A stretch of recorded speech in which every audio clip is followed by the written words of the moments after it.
केशव और गंगा की शादी को 6 साल हो चुके थे, लेकिन अब भी उन दोनों की बिल्कुल नहीं बनती थी और इसका कारण था केशव का शराब पीना। केशव रोज शराब के नशे में धुत लड़खड़ाते हुए घर आता था। अरे गंगा, चल खाना लगा। कितनी बार बोला है आपको कि शराब पीकर घर मत आया कीजिए। अरे ये मेरा घर है, तू कौन होती है मुझे घर में ऐसे रोकने वाली? मैं आपकी पत्नी हूँ और ये आपका बेटा सौरभ, और सौरभ को आपसे बहुत डर लगता है। कम से कम इसके लिए तो शराब पीना छोड़ दीजिए। ये मेरा बेटा है, मुझसे थोड़ी ना डरेगा। तू कुछ भी बोलती है अनाप शनाप। सौरभ, अरे सौरभ! सौरभ अपने पिता से डरकर अंदर के कमरे में भाग जाता है। तूने मेरे बेटे को डरपोक बना दिया है। और नशे की हालत में केशव गंगा को पीटता रहा। ये सब रोज का था। केशव रोज शराब पीकर आता और नशे में अपनी पत्नी को मारा करता था। केशव का बेटा सौरभ उससे बहुत डरता था और वो अक्सर किसी कोने में छुप जाया करता था। एक दिन की बात है, गंगा ने ठान लिया था कि आज वो केशव के इस रोज रोज के शराब की समस्या से मुक्ति पाकर ही रहेगी। इसलिए गंगा ने अपने पिता मधुकर राव को घर बुलाया था। पिताजी, अब ये रोज का हो गया है। ये खूब शराब पीकर आते हैं और मुझे मारते पीटते हैं। अब तो सौरभ अपने पिता से डरने लगा है।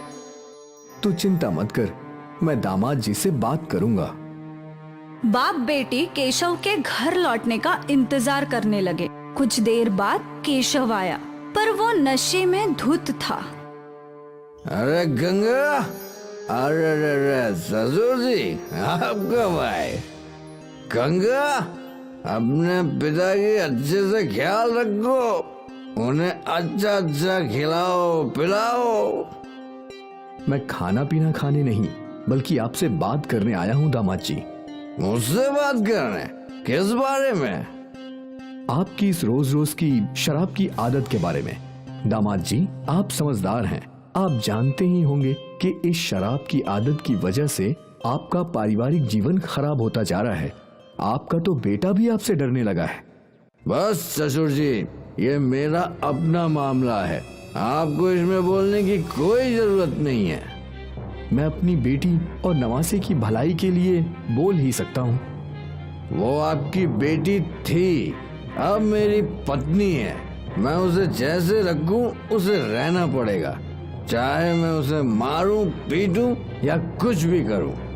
नहीं दामाद जी, आप ये गलत बोल रहे हैं। वो मेरी बेटी अब भी है, मैं उसे आपके साथ मार खाने के लिए नहीं छोड़ सकता।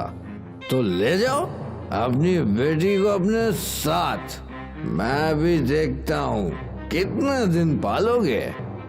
चल बेटी, अब इस आदमी से बात करना ही बेकार है। पर सौरभ, मम्मी मैं आपके साथ ही रहूंगा। हाँ, तू भी चला जा अपनी माँ का पल्लू थाम के। चलो गंगा, अब यहाँ रहने का कोई फायदा नहीं है। ठीक है। गंगा और सौरभ मधुकर के साथ चले गए। मधुकर राव गांव में रहते थे। उनका आम का बगीचा था। नाना, इतने सारे आम, ये सब तो मैं खाऊंगा। हाँ हाँ, खा लेना, ये सब मैंने तेरे लिए ही तो उगाया है मेरे लाडले। सौरभ नाना के घर पहुंचकर बहुत खुश था, पर गंगा परेशान थी। वो खर्चे का सोच रही थी। पिताजी, मैं यहाँ आ तो गई, पर मेरी वजह से आपका खर्च बढ़ जाएगा। इन आमों को बेचकर जैसे तैसे आपका गुजारा हो रहा था, अब हम दोनों का भी बोझ आप पर आ गया। अब सब कैसे होगा? इतना मत सोच गंगा, वो ऊपर वाला है ना, वो कोई ना कोई रास्ता निकालेगा ही। मैं खुश हूँ कि तुझे उस शराबी पति के साथ रहना नहीं पड़ रहा है। भगवान सब ठीक कर देगा। ठीक है। गंगा ने घर का सारा काम संभाल लिया। अब मधुकर राव सारा समय अपने आम के बगीचे में रहते थे, अपने नवासे के साथ बातें करते। नाना जी, वो पेड़ आपने कब लगाया था?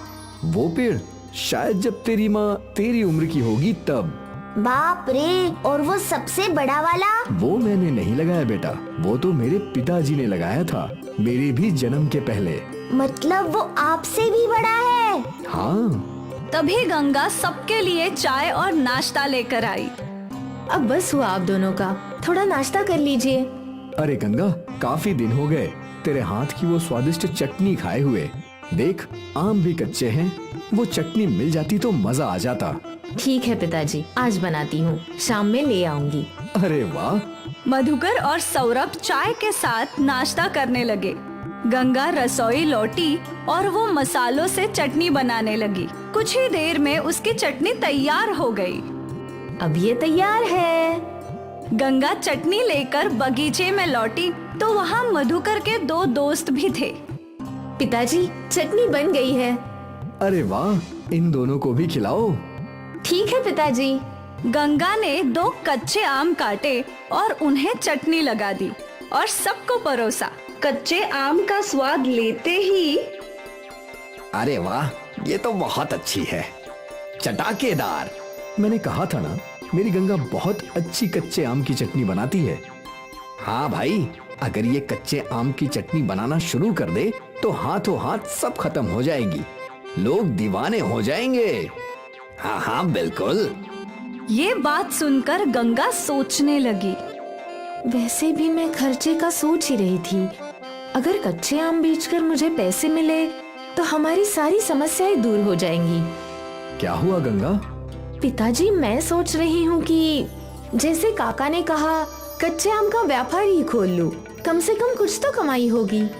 वैसे आइडिया बुरा नहीं है, मैं भी तेरा साथ दूंगा। और अगले ही दिन से गंगा ने मार्केट में कच्चे आम का ठेला लगाया। उसके ठेले पर कच्चे आम देखकर, ये कच्चा आम कितने का है? 15 रुपए प्लेट। मुझे 1 प्लेट देना। गंगा ने उस औरत को 1 प्लेट कच्चे आम दिए और 15 रुपए ले लिए। वाह, इतना स्वादिष्ट कच्चा आम मैंने पहले कभी नहीं खाया।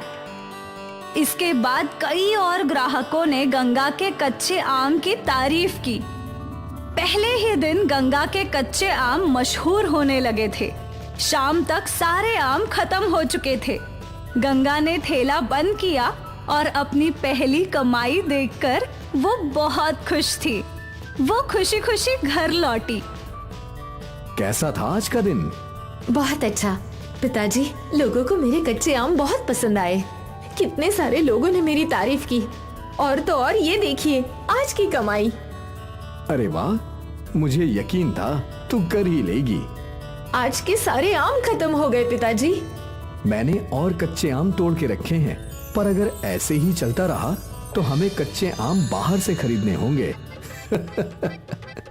भगवान करे तेरा नया व्यापार खूब फले। धन्यवाद पिताजी। मेरा सौरभ कहाँ है? वो खेल कूद करके थक गया था, मैंने उसे खाना खिलाया और फिर वो सो गया। पिताजी, आप हमारा साथ नहीं देते तो हमारा क्या होता? मेरी गुड़िया, मैं अपनी बेटी का कैसे साथ नहीं दूंगा? तू तो मेरी गुड़िया है, मेरी परी, और तू कभी भी मुझ पर बोझ नहीं बनेगी। गंगा ने अपने पिताजी को गले लगाया और शुरू हो गया आत्मनिर्भरता का अभियान। गंगा रोज कच्चे आम बेचती और उसके पिताजी उसकी मदद करते, सौरभ को संभालते। अब गंगा को अपने शराबी पति की कोई जरूरत नहीं थी। सही कहा था मधुकर राव ने, बेटियां बोझ नहीं होती,